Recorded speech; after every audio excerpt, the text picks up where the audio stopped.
Presiden Korea Selatan Lee Jae-myung meminta Presiden Cina Xi Jinping menjadi penengah dialog dengan Korea Utara Rabu 7 Januari 2026.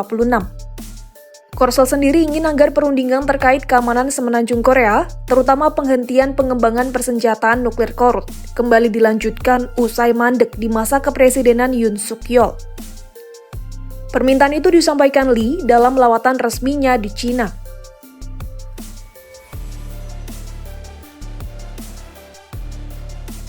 Sebelumnya, pada masa kepemimpinan Presiden Yoon yang dimakzulkan, Korsel memiliki sikap keras terhadap Korut.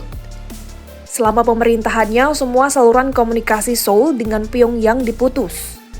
Yoon secara gamblang mendekatkan diri dengan Amerika Serikat yang kemudian membuat Korut geram. Bahkan pada Desember 2024, Yoon secara sepihak dan tanpa persetujuan DPR menyatakan Korsel dalam keadaan darurat militer.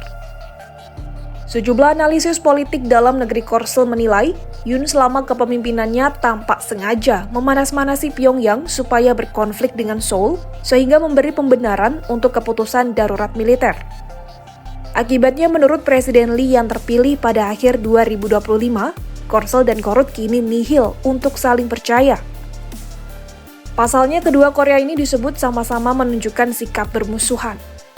Lee mengatakan, sikap tersebut berbahaya untuk masa depan semenanjung Korea. Meski sempat pesimis, namun ia mengungkapkan lawatannya ke Cina kali ini membuahkan banyak hasil atas isu semenanjung Korea. Presiden Korsel itu menyebut, Xi Jinping bahkan menyemangatinya untuk terus melakukan dialog, sabar, dan tekun.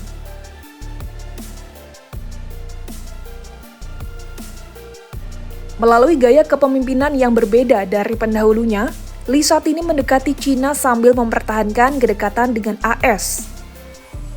Ia berharap melalui cara diplomasinya yang luas ini, Seoul bisa menjaga keseimbangan di kawasan yang selama 2 tahun terakhir ini diwarnai ketegangan akibat sikap keras Korut terhadap Korsel dan AS. Di hadapan Cina, Lee menjabarkan rencana diplomasinya dengan Korut. Prinsip dasarnya adalah bersikap sebagai tetangga yang baik dan saling menghormati. Kedua belah pihak harus berusaha memadamkan sentimen negatif yang beredar di publik. Sentimen negatif ini tak hanya sebatas hubungan antara kedua Korea, tetapi juga hubungan Seoul dan Beijing yang merupakan sahabat dekat Pyongyang. Menurut Lee, apabila hubungan Seoul dan Pyongyang buruk, hal itu akan berpengaruh pada pengelolaan hubungan Korsel-Korut. Di hadapan Xi Jinping, Lee bahkan mengaku negaranya ingin terlibat aktif dalam rencana pembangunan 5 tahun Cina yang bertenggat 2030.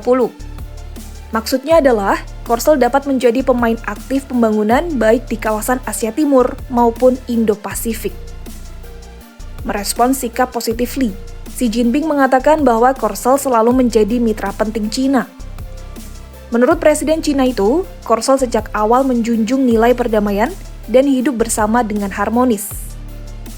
Ia pun menyambut baik inisiatif Seoul untuk kembali ke nilai-nilai tersebut setelah beberapa waktu terakhir sholat tidak diterapkan secara maksimal. 1 hari sebelum pertemuan Lee dan Xi di Beijing pada Minggu 4 Januari 2026, Korut melakukan uji coba rudal balistiknya. Rudal-rudal itu ditembakkan dari daerah Pyongyang dan meluncur sejauh 900 km sebelum jatuh ke laut. Korsel, AS, dan Jepang lantas mengecam kejadian itu karena dianggap mengganggu keamanan dan stabilitas kawasan.